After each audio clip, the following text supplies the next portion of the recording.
লোকে বলে বেটে লোক খুব ইন্টেলিজেন্ট হয়, যত লম্বা হয় বুদ্ধি তত কমতে থাকে। বন্ধু যদি শত্রু হয় সেটা আর কোনো কিছুর চেয়েও ভয়ঙ্কর। যদি ভুলেও কখনো গর্ববোধ হয় এই ভেবে যে আমি ছাড়া পৃথিবী অচল, তাহলে দেওয়ালে টাঙানো পূর্বপুরুষদের ছবির দিকে তাকান। তারা নেই বলে কি দুনিয়া থেমে আছে? এক অধ্যাপক একবার তার ছাত্রদের জিজ্ঞাসা করলেন এবং বললেন, যদি তোমার কাছে ৮৬,৪০০ টাকা থাকতো এবং কেউ তা থেকে ১০ টাকা চুরি করে, তাহলে কি তুমি হাতের ৮৬,৩৯০ টাকা নিয়ে তাদের পিছনে তাড়া করবে নাকি? অধ্যাপক: আসলে বেশিরভাগ মানুষই ঠিক উল্টোটা করে এবং তারা সবাই ১০ টাকার জন্য ৮৬,৩৯০ টাকা হারায়। তারা বলল, এটা অসম্ভব। কিভাবে এবং কে এটা করে? অধ্যাপক: ৮৬,৪০০ আসলে একদিনের সেকেন্ডের সংখ্যা। কেউ যদি তোমাকে বিরক্তিকর শব্দ বলে বা এমন পরিস্থিতি যা তোমাকে ১০ সেকেন্ডের মধ্যে বিরক্তি করে, তার বিনিময়ে তুমি সেই পরিস্থিতির কথা সারাদিন ভাববে। আর ১০ সেকেন্ড নষ্ট করে ৮৬,৩৯০ সেকেন্ডকে। সুতরাং একটি নেতিবাচক পরিস্থিতি বা শব্দকে তোমাদের শক্তি এবং তোমাদের চিন্তা ভাবনাকে নষ্ট করতে দেবে না এবং দিনের বাকি অংশে তোমাদের সংকল্পকে নিরুৎসাহিত করতে দেবে না। গোলাপ যদি তুলতেই হয় তবে কাঁটা তো হাতে বিঁধবেই। ভালো কিছু পেতে হলে আপনাকে একটু কষ্ট করতে হবে। প্রেমের প্রথম দিকে মানুষ জীবনও দিতে পারে, কিন্তু প্রেম পুরনো হলে মানুষ সময়ও দিতে পারে না। বাচ্চা নাও, সব ঠিক হয়ে যাবে। এই পরামর্শ মানতে গিয়ে দেশের জনসংখ্যা ১৪১ কোটি হয়ে গেছে, কিন্তু কিছুই ঠিক হয়নি। এক দেশের এক রাজা ছিল ভারী অত্যাচারী। সে চাইতো সে যা বলবে সবাই তাই মেনে নেবে, জি হুজুর বলে তাকে সমর্থন করবে। সে চাইতো সে দিনকে রাত বলবে, রাতকে বলবে দিন। অমনি মন্ত্রী আর পরিষদরা বলবে, ঠিক হুজুর, জি হুজুর। সে চাইতো প্রজারা তার নাম শুনেই মাথা নত করবে।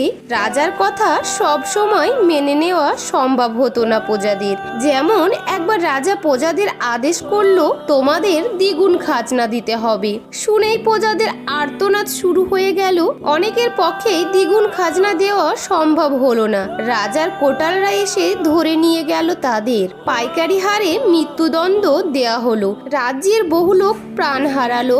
রাজার অত্যাচারে কেবল সে প্রজা মারা যেত তা নয়, মন্ত্রী, আমত্ত এবং রাজকর্মচারীদেরও নিস্তার ছিল না। একজন মন্ত্রী হয়তো মনের ভুলে একটি সত্য কথা বলে ফেললো, রাজা তা পছন্দ হলো না। অমনি সে তার প্রাণদণ্ড দিল। কারণে অকারণে মন্ত্রী, আমত্ত আর রাজকর্মচারীদের মৃত্যুদণ্ড চলতে থাকলো রাজার হুকুমে। ফলে দরবারে মন্ত্রী, আমত্ত আর রাজকর্মচারীদের সংখ্যা কমতে লাগলো। শেষে এমন হলো যে রাজদরবার অচল হয়ে পড়ল। সবচেয়ে সংকট দেখা দিল মন্ত্রীর অভাবে।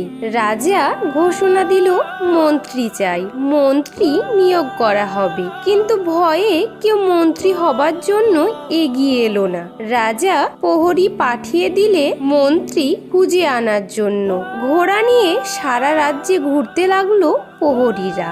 রাজার ঘোষণা যে শোনে সেই পালিয়ে যায়, মন্ত্রী হতে চায় না। প্রহরী পড়ে গেল মহাবিপদে।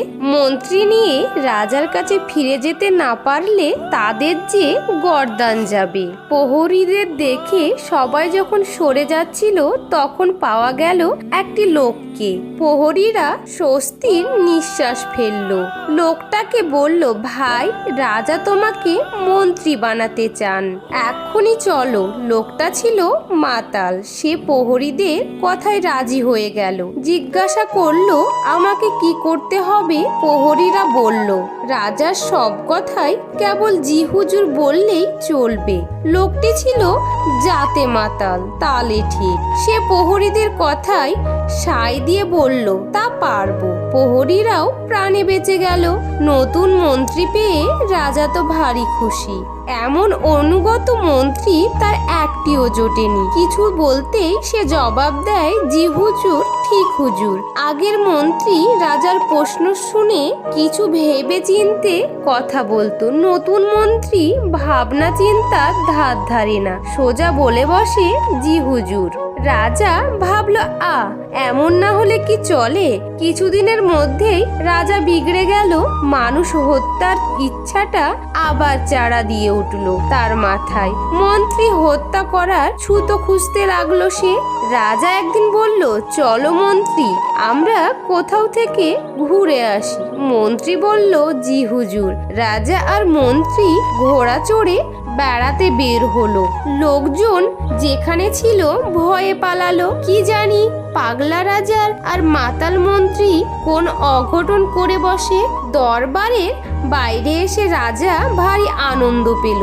মন্ত্রীকে বলল, চলো আমরা আরো সামনে এগিয়ে যাই।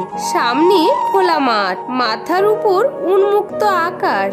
বেড়াবার খুব ভালো শখ হলো রাজার। ঘোড়া ছুটিয়ে উঁচু নিচু পথ পেরিয়ে তারা এলো একটা বিশাল প্রান্তে।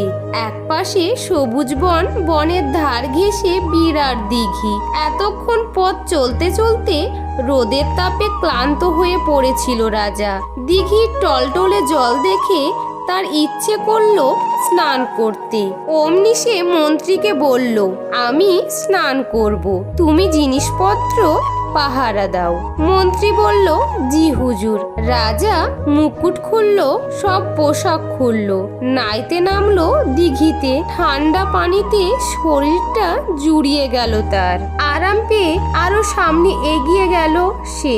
তার খেয়ালও রইল না সে সাঁতার জানে না। এগিয়ে যেতে যেতে গভীর পানিতে ডুবে যেতে লাগলো রাজা। অমনি সে চিৎকার দিয়ে মন্ত্রীকে ডাকলো, বাঁচাও বাঁচাও।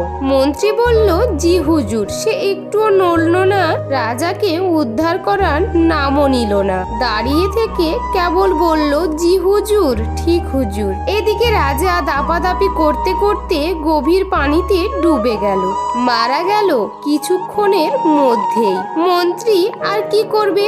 রাজার মুকুট পরল, পোশাক পরল, ফিরে এলো রাজধানীতে। সবাইকে জানিয়ে দিল, এখন থেকে আমি রাজা। নতুন রাজা পেয়ে প্রজারা খুশি না হলেও অত্যাচারী রাজার মৃত্যুতে স্বস্তি পেল। তারা খুশি হলো। যুগে যুগে সব সময় অত্যাচারী মানুষদের পরিণাম এমনই হয়ে থাকে। যে দান করে সে দাতা, যে দান করার সময় ফটো তোলে সে বিজ্ঞাপনদাতা। বর্তমানে জাতীয় আতঙ্ক, ফোনে চার্জ শেষ। বর্তমানে জাতীয় দুঃখ, সিন করে কিন্তু রিপ্লাই না দিলে। বর্তমানে জাতীয় খাবার ক্রাশ আর বাস। বর্তমানে জাতীয় মিথ্যা, ফোন সাইলেন্ট ছিল। বর্তমানে জাতীয় রোগ, ভাল লাগে না।